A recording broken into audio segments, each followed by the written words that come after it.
अतुलित बलधामं हेमशैलाभदेहं दनुजवन कृशानं ज्ञाननामाग्रगण्यं सकलगुणनिधानं वारणानामुधीशं रघुपतिप्रियभक्तं वातजातं नमामि। जब भी कहीं कथा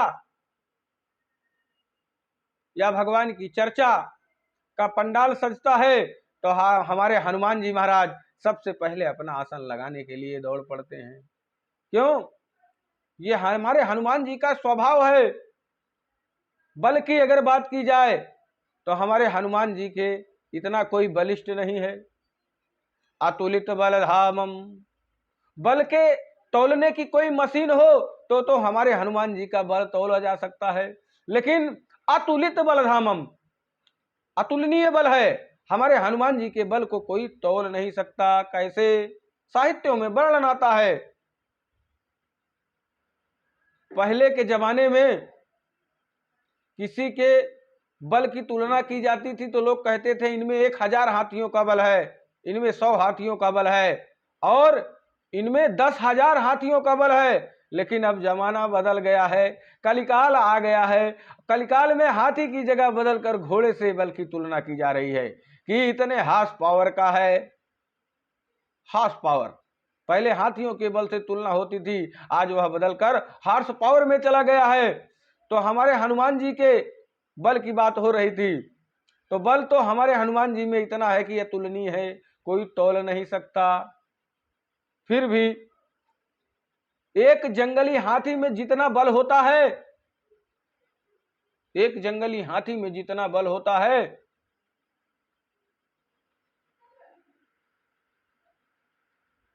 उतना बल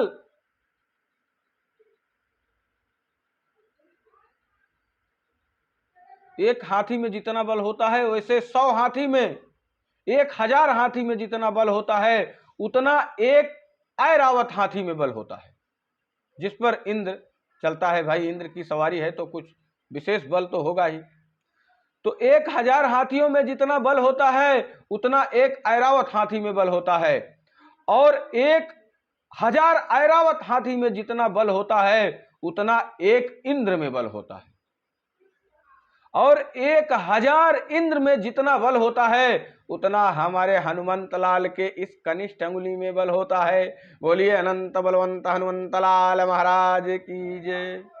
तो बल की बात हुई तो हमने बल बताया कि हनुमान जी के अंदर कितना बल होता है, लेकिन कोई बलवान व्यक्ति होगा तो वो बुद्धिमान नहीं होगा। पहलवान का लड़का अक्सर देखने को मिलेगा कि आपको बुद्धिमान नहीं मिलेगा। कोई यहां पहलवान होगा तो बुरा नहीं मानेगा, लेकिन बलवान है तो वह बुद्धिमान होगा, इसकी कोई गारंटी नहीं है। ज्यादा से ज्यादा बलवान जो होते हैं वो मोटी बुद्धि के होते हैं, लेकिन हमारे हनुमान जी अतुलित बलधामम, और जहां बुद्धि की बात आती है बुद्धिमताम वरिष्ठम, बुद्धिमानों में भी सबसे श्रेष्ठ माने जाते हैं हमारे हनुमान जी महाराज। तो बल अतुलनीय है, बुद्धि में सबसे वरिष्ठ है। और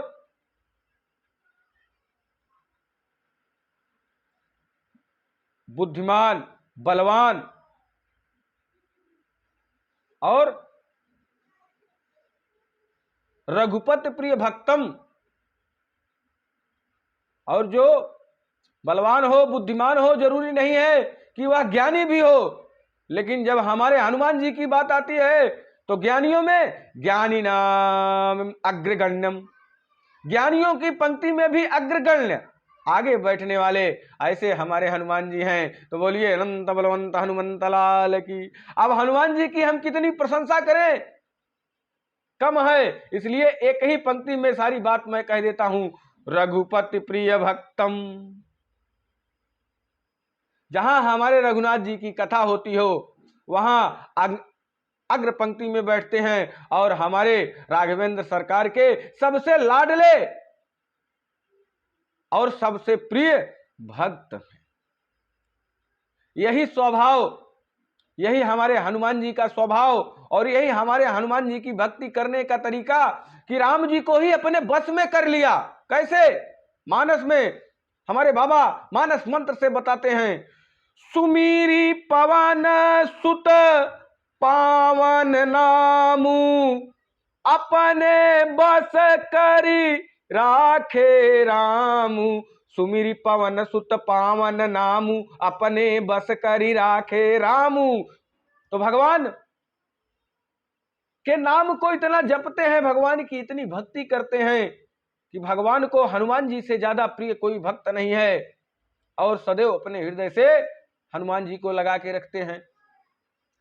तो अब राम जी हनुमान जी की भक्ति के इतने ऋणिया हो गए, इतने ऋणिया हो गए कि हाँ, राम जी ने स्वयं हनुमान जी से कहा कि प्रति उपकार करऊं का तोरा सन्मुख होई न सकत मन मोरा। प्रति उपकार करऊं का तोरा सन्मुख होई न सकत मन मोरा। प्रति उपकार करऊं का तोरा सन्मुख होई न सकत मन मोरा।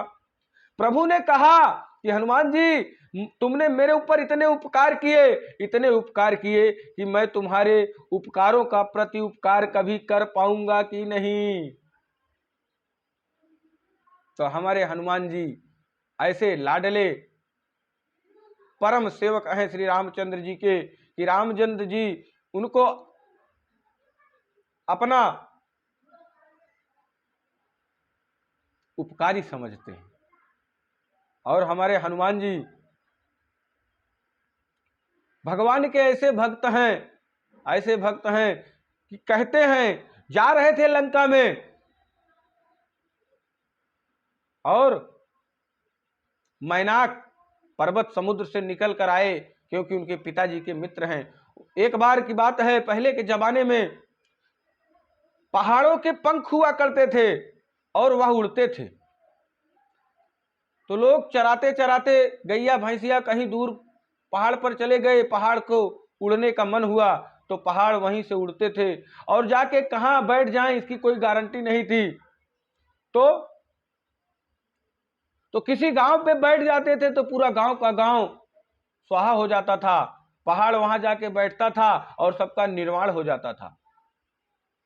अब ब्रह्मा जी सृष्टि का निर्माण करते करते परेशान हैं और पर्वत पहाड़ उड़कर जहां जिस गांव पर बैठते सबका निर्माण हो जाता और इधर ब्रह्मा जी निर्माण कर रहे हैं, उधर पहाड़ लोग निर्माण करते जा रहे हैं। ब्रह्मा जी बहुत क्रोधित हुए और इंद्र को आदेश दे दिया कि इन पहाड़ों के पंख को काट दिया जाए। इंद्र अपने वज्र से समस्त पहाड़ों के पंख को कतरने लगा, काटने लगा। और मैनाक पवन देव के परम मित्र थे। जब पवन देव को पता चला कि समस्त पहाड़ों के पंख को काटा जा रहा है तो तुरंत पवन देव ने अपने बेग से मैनाक पर्वत को समुद्र में छिपा दिया। और यही पवन देव के पुत्र हैं हनुमान जी और राम जी का काज करने आज सीता मैया का पता लगाने समुद्र को पार करके लंका नगरी जा रहे हैं। तब समुद्र देव ने कहा कि ये पवन के पुत्र हैं, तुम्हारे मित्र के पुत्र हैं तो तुम्हारे भी पुत्र हैं। इतनी लंबी यात्रा करनी है, तुम बीच में कहीं इनको विश्राम की व्यवस्था कर दो, थोड़ा बाहर आ जाओ।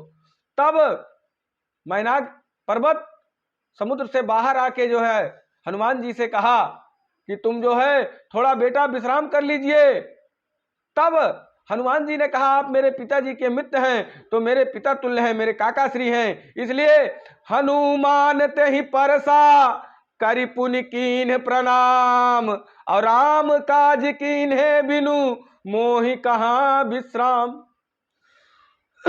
हनुमान जी ने तुरंत ही कह दिया कि आप पिता तुल्य हैं, इसलिए आप मेरा प्रणाम स्वीकार कीजिए और मुझे खूब आशीर्वाद दीजिए कि मैं अपने स्वामी